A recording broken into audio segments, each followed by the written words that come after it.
Capítulo número 8, muchachos, antes de que se me vayan a comer. En el capítulo número 8 encontramos algo interesante en la introducción. Ahí, sí, este es el 8 y es la introducción. Esta parte es una parte de un contexto unificado relacionado con la necesidad de parte del lector de madurez, ser perfeccionados. ¿Cómo fue perfeccionado Cristo? A través de...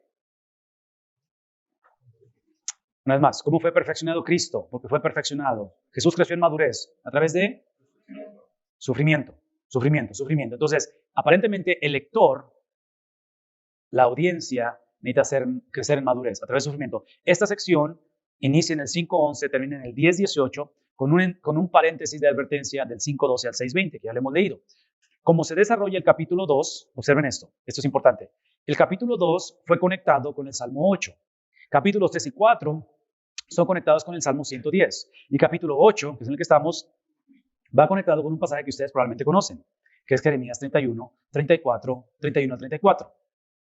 ¿Sí? ¿No lo conocen? Sí lo conocen.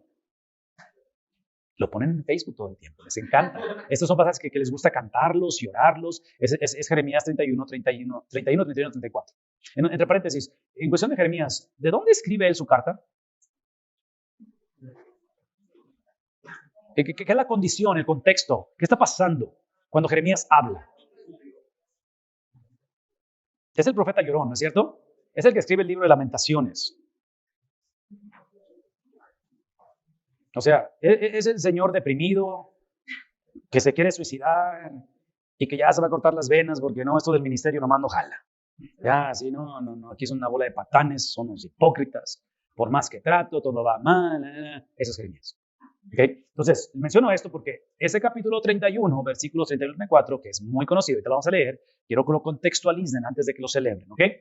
Entonces, a raíz de ello, porque desde el contexto, lo que está hablando aquí Jeremías, o conectando con Jeremías, es que versículos 1 al 13, rápidamente, aquí es donde se va a recordar de Jeremías. Ahora bien, el punto principal de lo que venimos diciendo, si acaso no ha conectado con ustedes, dice el autor, es que tenemos tal sumo sacerdote, el cual se sentó a la diestra del trono de la majestad en los cielos, ministro del santuario y de aquel verdadero tabernáculo que levantó el Señor y no el hombre. ¿Se dan cuenta cuán ofensivo es esto para los judíos? La última persona que habló de que iba a destruir el templo y lo iba a reconstruir, ¿recuerdan ese radical que dijo, ven ese templo, no va a quedar piedra sobre piedra, pero yo en 3 días, ¿qué dice? Y otra vez, Jesús estaba pidiendo a gritos que lo crucificaran. Son palabras que no dices, no a los judíos. ¿Se explicó? No, simplemente no lo dices. No lo puedes decir eso y Jesús se le ocurre decirlo. Entonces, aparentemente, aquí es donde confirma la inspiración de la Biblia, porque yo estoy convencido que el autor de Hebreos no hubiera querido decir esto por sí mismo. Está hablando del ministro del santuario y de aquel verdadero tabernáculo, no el de ustedes. No del tabernáculo en el cual fue levantado por hombre. Estoy hablando del que levantó el Señor.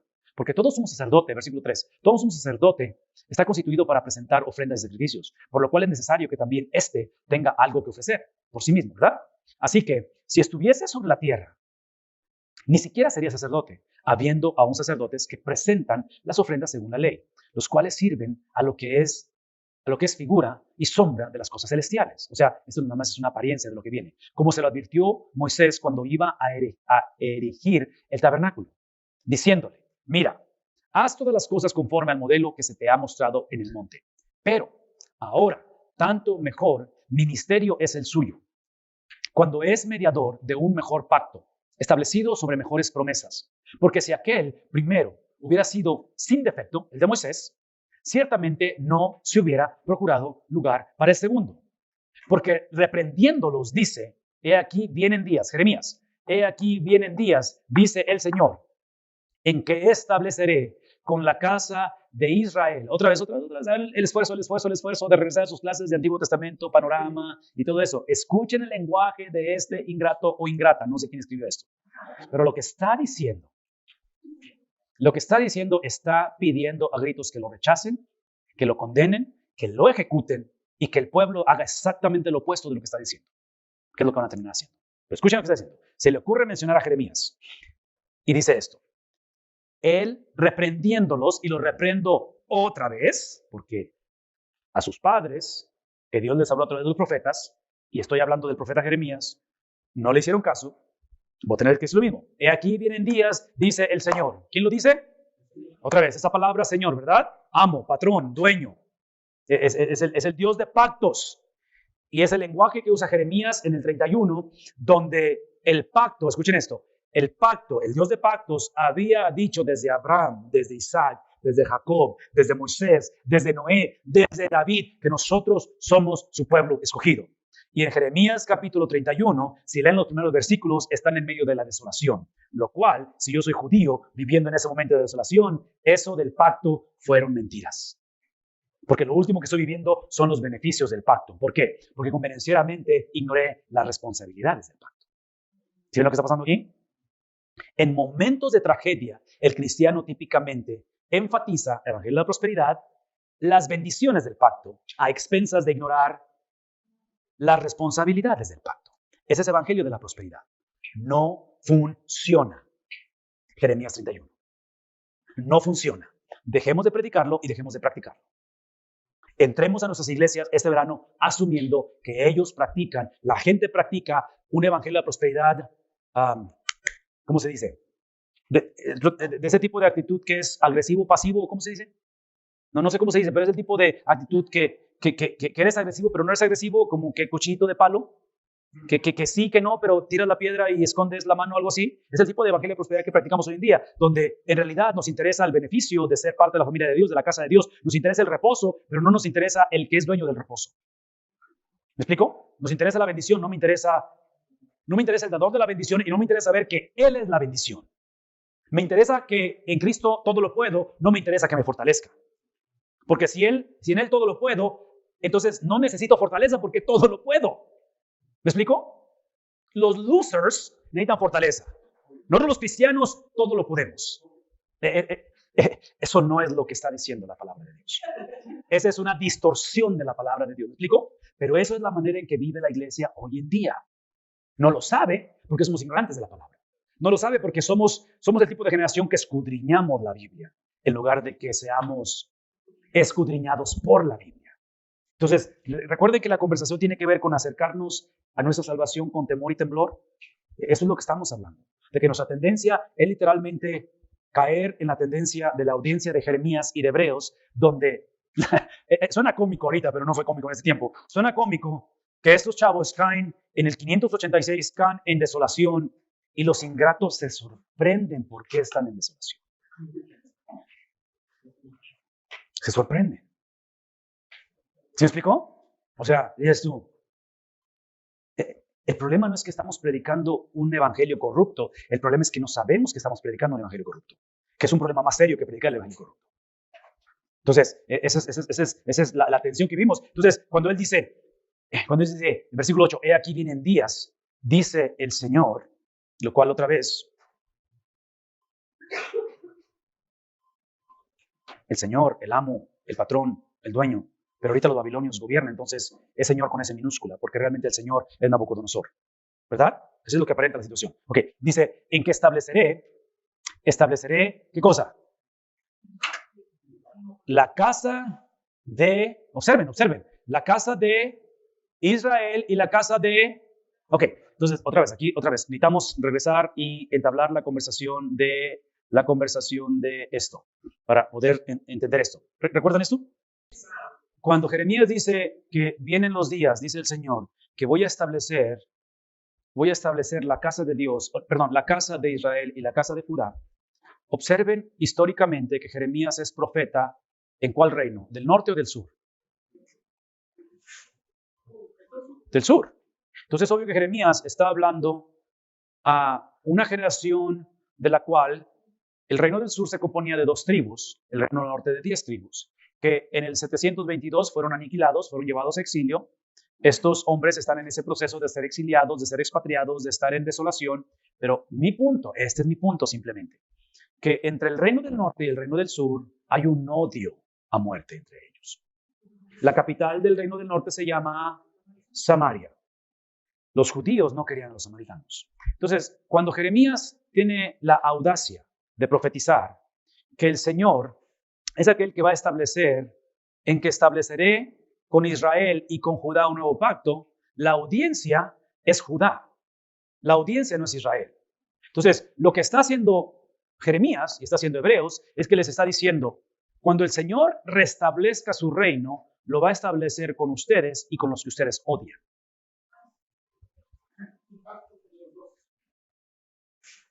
De lo cual Judá dice, no, no es posible. No es posible porque acuérdense que Israel o Samaria va a ser conquistada en el 722. 150 y tantos años después va a ser Judá el que va a caer en cautiverio. Pero en este periodo de aquí, cuando ustedes leen las profecías de estos profetas que profetizaron a el reino del sur, como Isaías, Miqueas, Jeremías, Ezequiel, Daniel, Nahum, Habacuc, Sofonías, todos ellos profetizan pre-exilio, 586, durante el exilio, en el cual la respuesta de esta gente aquí abajo con respecto a la profecía de ellos fue: eso le pasó a Samaria, a Israel, porque ellos son malos. Nosotros somos los buenos. Nosotros somos el linaje de David, ¿verdad? Porque aquí está la línea del reino. Entonces, ellos cayeron en exaltar los privilegios a expensas de responsabilidades. Entonces, cuando se les profetiza que viene destrucción, literalmente se burlaban de los profetas. Llega un punto en el cual su coraje y su odio es tanto que los van a matar a los profetas. Y no solamente eso, pero van a contratar profetas falsos para que les den el mensaje que ellos quieren escuchar. Entonces, ahí es donde es obvio que Jeremías va a ser un profeta no deseado, porque él viene a establecer la casa de Israel, la casa de Judá, en el concepto de ¿qué? De un nuevo. Entonces, el énfasis no está ni en Judá ni en Israel, el énfasis está en ¿qué cosa? En el nuevo pacto. Véme tantito, porque eso es importante. Esa es la razón por qué el punto de la historia no es tu salvación, es el pacto. Es cómo fuiste salvo. El punto de la historia no es que vamos al cielo, el punto de la historia es quién es el dueño del cielo. El punto de la historia no es que evitamos el infierno, el punto de la historia es quién es amo del infierno. ¿Sí ven que el punto de la historia no somos nosotros?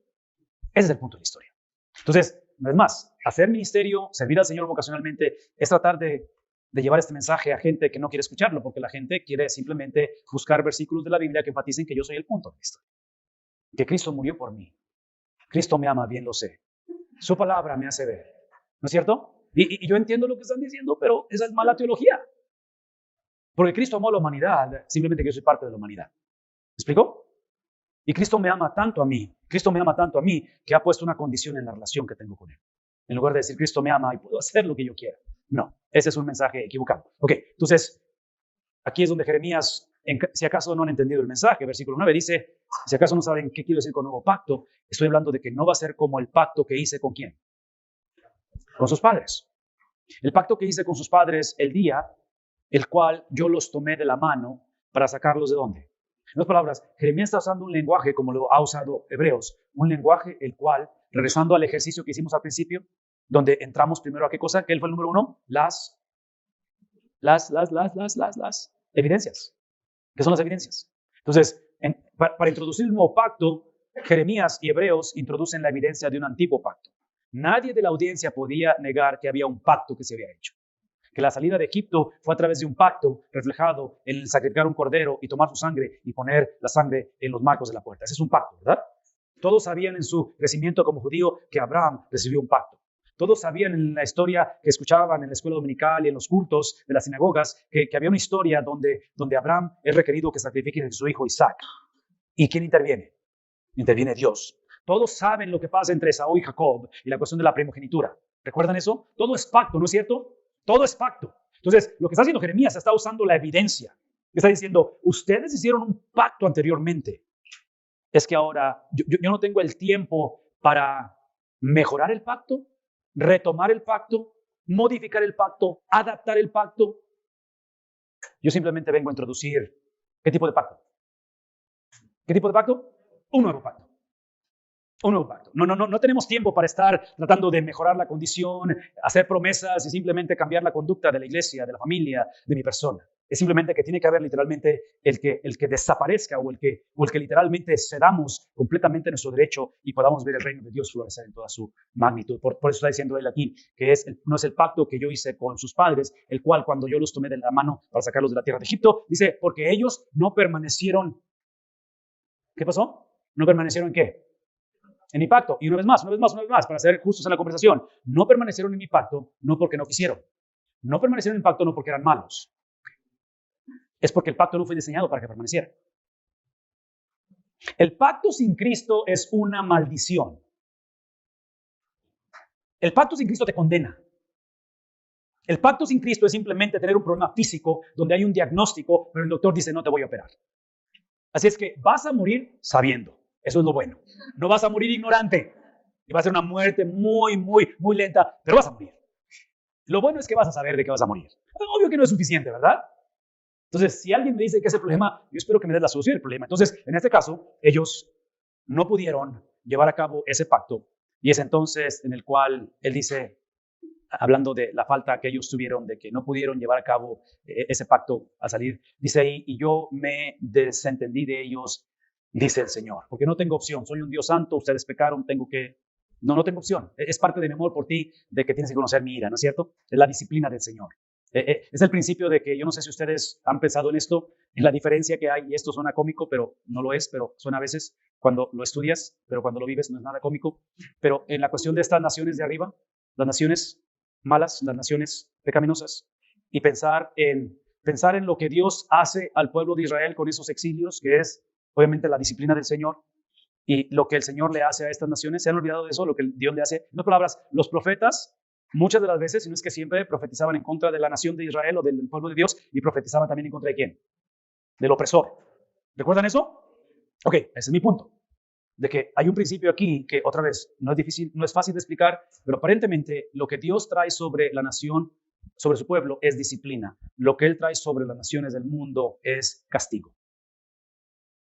Y es difícil de explicar por esto, porque aunque los términos son diferentes y en cuestión de relaciones interpersonales, padre con hijos, es obvio que cuando yo traigo disciplina a mis hijos, no es para que dejen de ser mis hijos, pero es para fortalecer la relación familiar, ¿verdad? En la iglesia hablamos de disciplina, ¿me explico? Y de acuerdo a lo que la Biblia enseña, cuando aplicamos disciplina en la iglesia no es para aislarlo al hermano, ¿es para qué? Para restaurarlo. El problema muchas de las veces es de que la persona no sabe que está fuera del compañerismo. No sabe que necesita restauración, ¿verdad? Entonces, muchas de las veces la disciplina en la iglesia o en el hogar es presentar una solución a un problema que no sabe la persona que tiene. Eso es el contexto de la relación entre Dios y el pueblo de Israel, con todo este drama que hay, los exilios y todo eso. Pero en cuestión de las naciones del mundo, en cuestión de los gentiles, usando ese término, Dios no trae juicio sobre ellos para restaurarlos. ¿Qué tipo de juicio trae? No es para restaurarlos, ¿es para qué? No castigarlos. Destruirlos. No, es destrucción. Lean la Biblia. Estas naciones son destruidas. Cuando Dios obra su venganza sobre ellos, y es irónico porque son las naciones, la misma nación que Dios usó para disciplinar a sus hijos, ¿verdad? Pero cuando fue tiempo de traer juicio sobre ellos, como Él es un Dios justo, ¿recuerdan eso? Él es un Dios justo. Entonces, Él no se estaba haciendo de la vista gorda, porque encuentran el libro de los Salmos, y en los Salmos encuentran salmos donde se va a quejar el salmista que va a decir, ¿por qué prospera el malo? ¿Y no es preguntas que nos hacemos hoy en día? No es una situación en la cual dice, ¿hasta cuándo, Señor? ¿Hasta cuándo? ¿Hasta cuándo? ¿Hasta cuándo, Señor? Porque otra vez, porque estamos en una situación donde Dios, y otra vez, esto no lo pongan en Facebook, porque esto es confuso, Dios está, como siempre ha sido o hecho, Dios está usando a Satanás para cumplir sus propósitos hoy en día. Y digo que no lo pongan en Facebook porque no estoy implicando que sé por qué la maldad incrementa. No lo sé, no lo entiendo, no entiendo el dolor humano. ¿Me explico? No estoy aquí para dar respuestas fáciles a tragedias que son inconcebibles en el corazón del hombre. No lo sé, pero lo único que sé es que basado en las promesas de Dios, en la historia de la humanidad, hay un remanente, hay un propósito, hay algo que Él está haciendo en medio de las calamidades, y ese algo lo estamos leyendo. Es simplemente el hecho de que, una vez más, yo descendí con ellos, Señor, por lo cual este es el pacto que haré con la casa, otra vez, ¿de quién? ¿La casa de quién? Vea lo que dice aquí. Y la audiencia son los del sur, otra vez así como que no restaures a esos ingratos, esos merecen justicia, nosotros merecemos gracia. Después de aquellos días, dice el Señor, ese es el pacto que voy a hacer, en caso de que no sepan de qué estoy hablando, el nuevo pacto, es el pacto en el cual voy a poner, ¿qué cosa? ¿Qué voy a poner? Entonces, escuchen, porque aparentemente el problema no fue la ley. ¿Me explico? Entonces, Cristo no abolió la ley. ¿Cristo qué es lo que hizo? Cumplió la ley. Es que simplemente que la ley, como es el dinero, como es la sexualidad, como es todo, sin Cristo la bendición se convierte en potencialmente maldición. Entonces la ley, en sí la ley no es mala. Pero cuando haces de la ley o le das a la ley el propósito por el cual no fue creado, es lo que sucede con el dinero, con la sexualidad. Lo usas con un propósito con el cual no fue creado. Entonces está diciendo él, lo que voy a poner en la mente de ellos es mi ley. ¿Qué está implicando? Que en la mente de ellos no está mi ley. ¿Me explico? Entonces, si no está mi ley, está la ley de alguien más. Y dice, voy a poner en la mente de ellos mi ley y sobre su corazón la voy a... Entonces, aquí es donde regresamos a esta ironía, a esta situación que es bien difícil de navegar porque somos seres complicados y porque somos necios. Pero observen el lenguaje. Él está diciendo que la ley no está en su mente y la ley no está escrita en su corazón. Esta es la generación que se daba golpes de pecho y que habían hecho de la ley, ustedes recordarán esto, para cuando Cristo aparece, hay como unas 627 leyes que le agregaron a los 10 mandamientos. ¿Recuerdan eso o no recuerdan eso? ¿Por qué lo hicieron? ¿Por qué incrementaron de 10, los 10 originales de Moisés, le aumentan 600, no sé, 17 o 26, no recuerdo cuántos son, pero son 600 y cacho de leyes? ¿Por qué? ¿Especificar? No necesariamente. Su reverencia, no a Dios, a la ley, era tanta que añadieron leyes para proteger a la ley. Entonces, voy a crear otras reglas sobre las reglas para no violar las reglas. Entonces, por eso cuando Cristo se aparece, lo que encuentra es una condición de reglas. ¿Me explico? Entonces, traduzcan eso y lean los primeros capítulos de Romanos. ¿Recuerdan Pablo en Romanos? ¿Recuerdan cómo él va a hablar acerca de la ley? Y otra vez, por eso estos chavos se meten en cabeza de 11 varas. Porque están predicando un mensaje del cual usan los apóstoles, los escritores, usan las evidencias de lo que ha hecho la gente. La misma gente, esto es lo que han hecho. Aquí están las evidencias y miren lo que han causado. Entonces, cuando él dice, voy a poner mi ley en la mente de ellos y mi corazón y la voy a escribir en sus corazones, es el hecho de que trágicamente esta generación pensaba que ya la tenía.